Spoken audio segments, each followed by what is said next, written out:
1990, we exported about $329 billion in manufactured goods. In 2015, over $1.3 trillion, thanks to everybody in this room. We at Tellurian want to thank National Association of Manufacturing for being a voice for us. Jay, Keith, Brittany, everybody at the team has been phenomenal. Now I want to invite Jay back to the stage, and he's going to introduce another true leader to the manufacturing industry, and a very good friend of mine, the Speaker of the House, Paul Ryan. Thank you.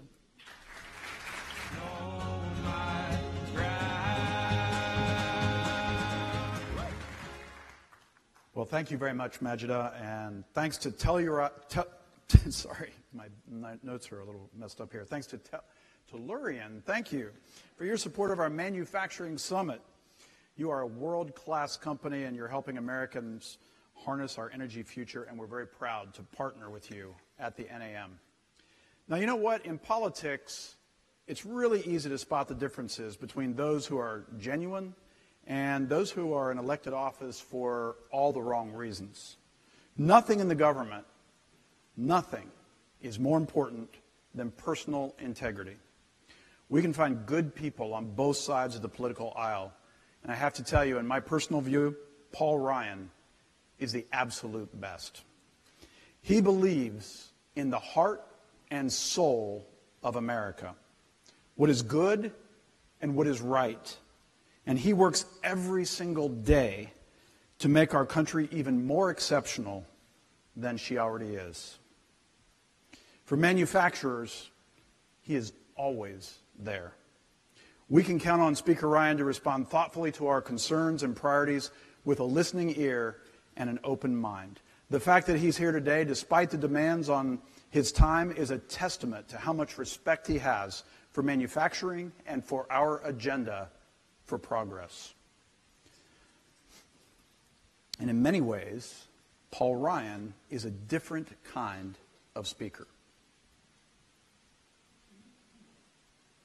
And that is a cue for a video.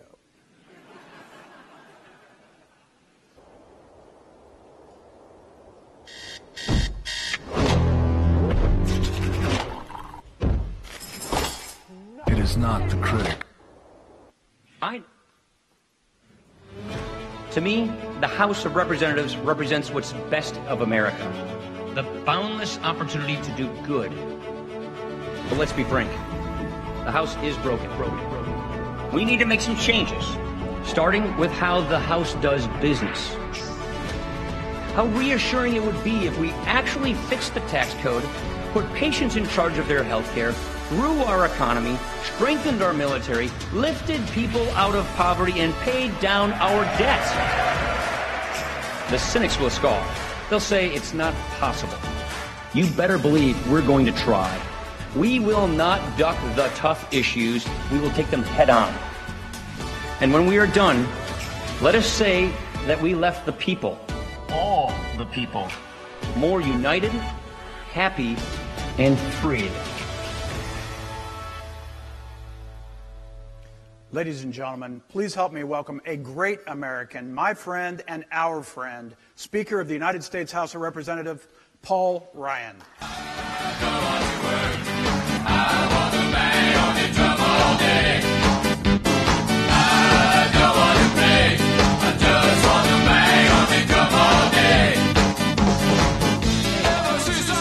Thank you so much, buddy. Appreciate it. Afternoon, everybody. How are you doing? Great to see you. Thanks for coming out today. Appreciate it. Welcome to D.C. Hey, Kathleen. Thank you. Thank you very much. Appreciate it. Please. Jay and I go back many, many years. Thank you so much, Jay. I also just want to say what an honor it is to follow my dear friend, our Vice President, Mike Pence. Isn't he doing a great job?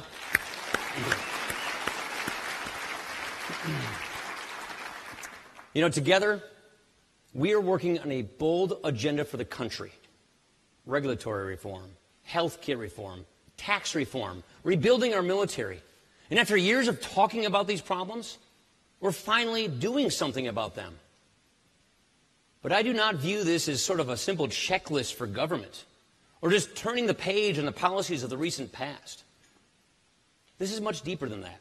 It's much bigger than that. It goes back to something I talked about right when I became Speaker.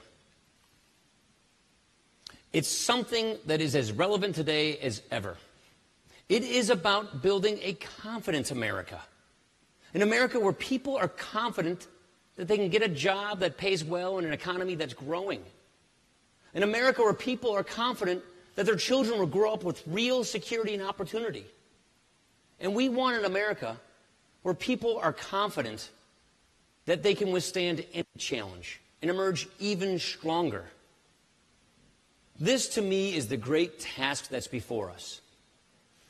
I got to tell you, because these are anxious times. We all feel it. It's not something we often think about in the rush of our daily lives, but we are being tested. Our capacity to come together and to always move forward toward a better, stronger nation is being tested. That is what defines us as Americans. It's not about our struggles. It is about how we overcome them, how we bounce back. So this is what drives me every day as a policymaker. How do we build up our country's antibodies? You know what I mean when I say that? Is how do we fill up that well of resilience we can call on when things get tough? I believe I have come to the exact right place to talk about how we get there.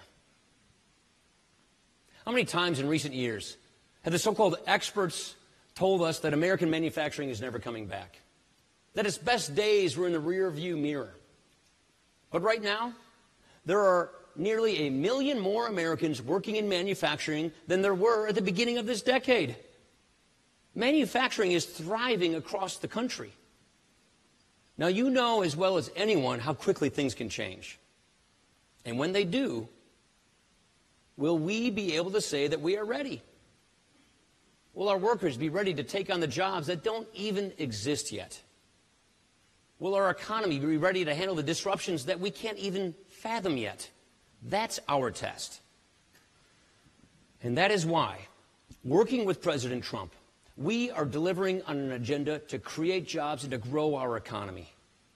To begin fixing our regulatory system, we have repealed Obama-era red tape with a legislative tool we call the Congressional Review Act. Before this Congress, this tool had only been used successfully once before. Once in the 20 years this tool has been on the books. You know what? Since January, 14 Congressional Review Acts have been signed into law. 14 times we've rolled back oppressive regulations. It is estimated that these actions alone could save families and businesses more than $36 billion. And we're just getting started. And to revitalize Main Street, earlier this month, the House passed the Financial Choice Act. Look, you've seen, as much as anyone, the hit that community banks have taken from countless costly rules coming out of Washington. These banks are the very lifeblood of credit for small businesses across the country. Our plan will give relief to those community banks and make it easier for small businesses to get the capital that they need to grow and to hire. You know, another thing we need to do? We need to make our workforce more resilient, and the thing we need to do that is to close the skills gap. How many times have you been talking about this with your member of Congress, at your Rotary clubs, with your fellow workers? This is so vitally important. We need to connect people with the skills they need to get good, paying, in-demand jobs. And that is why, on this Thursday, the House will be taking action on critical legislation to expand career and technical education. This has strong support from both sides of the aisle, Republicans and Democrats, and we need to get it to the president's desk fast. And our work continues to repeal and replace Obamacare. Because I got to tell you, this law is clearly collapsing. Americans nationwide, they're facing double-digit premium increases. And coverage choices are disappearing by the day. In 30% of the counties throughout America, people have one or no plans to choose from. This month, Anthem decided to quit the Obamacare exchange in Ohio, leaving 18 counties with zero coverage options next year.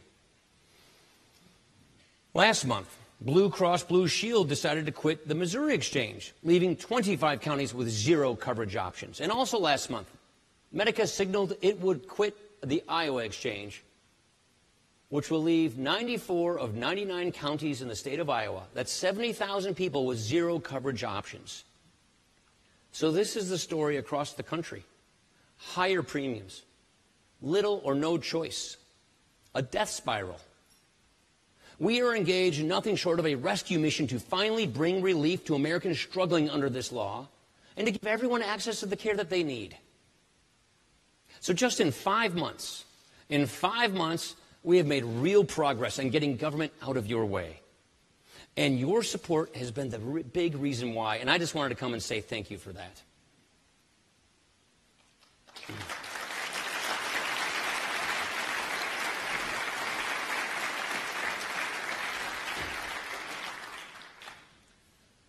Once in a generation, about once in a generation or so, there's an opportunity to do something absolutely transformational.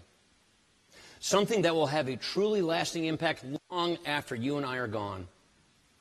That moment is here, and we are going to meet that moment. Ladies and gentlemen, we are going to fix this nation's tax code once and for all. This has got to get done. You may recall that the last time we did this was 3 decades ago, the same year I got my driver's license. A lot has changed since then. Our economy is more interconnected with the rest of the world than ever before. The internet has transformed the way we do business and go about our daily lives. But the world has changed, and as it has changed, our tax code has remained stuck in neutral. It has ballooned to 70,000 pages of rules and regulations that few people today actually understand. You know, there's this old line about the tax code. Our tax code is about 5 times as long as the Bible, but with none of the good news. President Trump recently introduced a set of principles for tax reform. And right now, we, the House, the Senate, the White House, we're working together to turn them into a transformational tax reform plan. Chairman Kevin Brady and our Ways and Means Committee members are holding open hearings and meeting with stakeholders on this right now. I want to take a few minutes and walk you through what that kind of reform will look like. Let's start with families and individuals. At some point along the way, our tax system, it started working for the tax collectors rather than working for the hard-working taxpayers. And look at what happens during tax season. I could describe the complexity of the code all day long, but what really defines our tax code is that sense of dread that you feel. You know that feeling? You have to navigate long, complicated forms to file your returns. You need to wade through a seemingly endless amount of deductions and credits, each with its own rules and eligibility requirements. And then after you tally up all those deductions, you're placed in up to 7 different federal tax brackets based on your income level. And at the end of the day, you hope, you really hope that you do not owe a whole bunch this year. You hope because you really don't know ahead of time. How could you? This whole system is too confusing, and it's just too darn expensive. We have got to stop this madness. Don't you agree?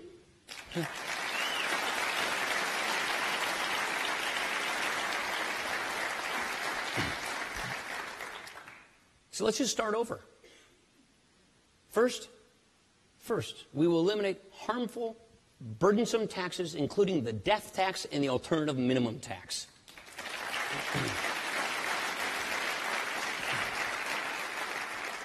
Next, we will clear out special interest carve-outs and expensive deductions and focus on keeping those that make the most sense.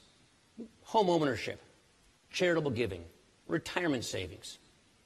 We will consolidate the existing 7 brackets into 3, double the standard deduction, and simplify things to the point that you can do your own taxes on the form the size of a postcard.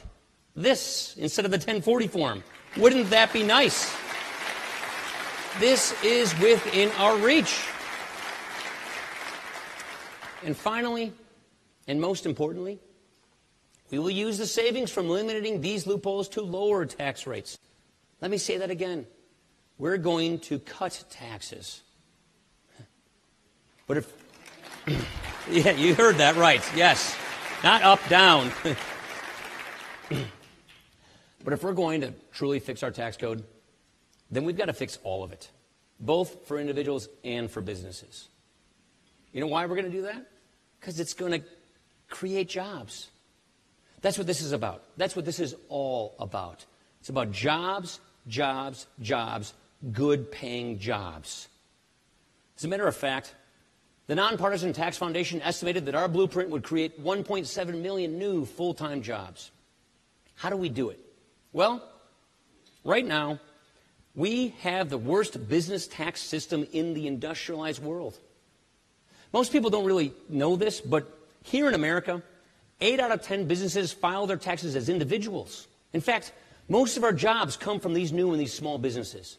And under our crazy system, successful small businesses pay a top marginal tax rate of 44.6%. It's crazy. Look, you all know this, but manufacturing employs more than 12 million Americans and adds more than $2 trillion to our economy every year. And the overwhelming majority of these companies are small businesses. At the same time, our corporate tax rate, the one that taxes the rest of American businesses, it's 35%. Let me try to put this in a global perspective. Overseas, where I come from means Lake Superior. Companies in Canada, they pay just 15%. Heck, the average tax rate on businesses in the industrialized world is 22.5%. Yet our corporations pay 35% and our successful small businesses pay 44.6%. How can we compete like that? We can't. It actually gets worse than that. You see, the status quo encourages companies to move operations overseas, to make things abroad, and then to sell them back into the United States.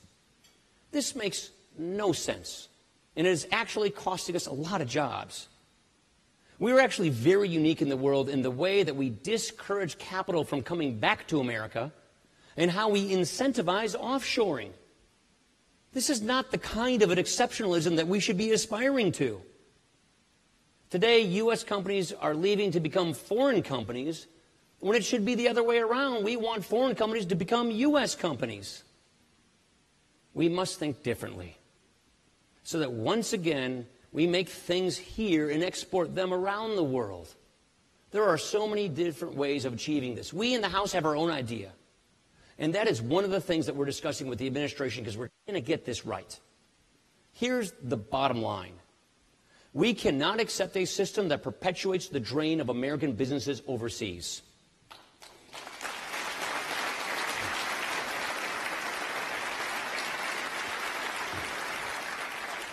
You know, when I look at this once-in-a-lifetime transformational opportunity, my view is this. We should not just try to play catch-up with the rest of the world. We should not just aim for being in the middle of the pack. Let's not accept following any other country's wake. Let's be the best once again. Part of this is moving to what we call a territorial system that reverses this trend of corporate inversions and enables businesses to bring back cash stranded overseas without being taxed. Right now, if an American company makes money overseas, it gets taxed over there.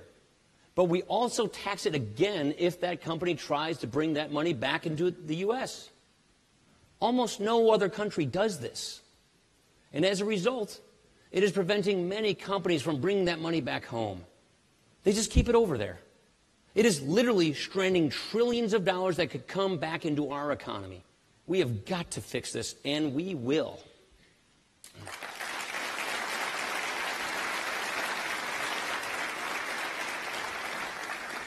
You know, of course, real tax reform means slashing our corporate tax rate as low as possible. This means eliminating special interest carve-outs and replacing them with lower tax rates for all businesses.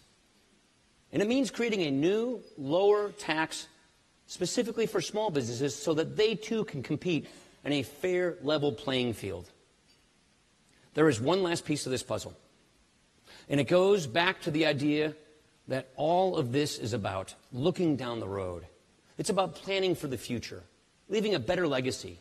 These reforms, these tax cuts, they need to be permanent. Every expert agrees.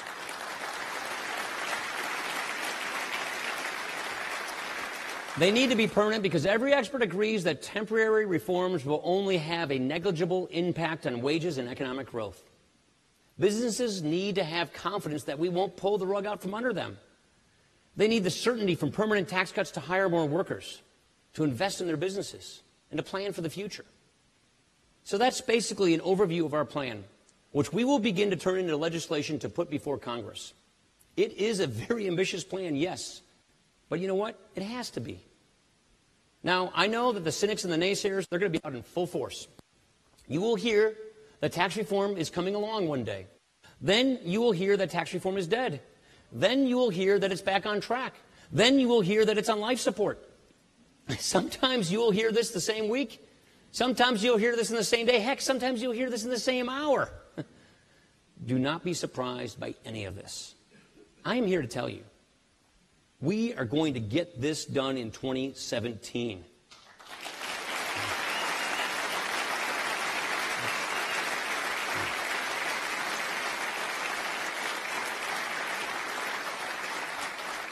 You know why we're going to get this done in 2017? Because we have to get this done in 2017.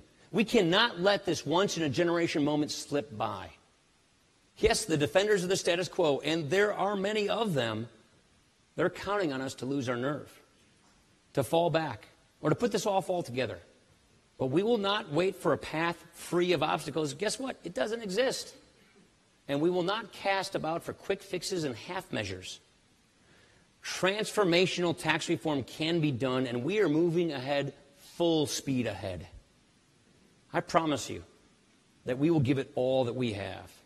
And here's what I'm asking you today. I'm just asking you to do the same. Get in this fight. Help us get this done.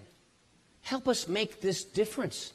Help us make and build the confident America that our children deserve, that you are building for your families and your communities right now today. Thank you very, very much for having me today. I really appreciate it. Thank you.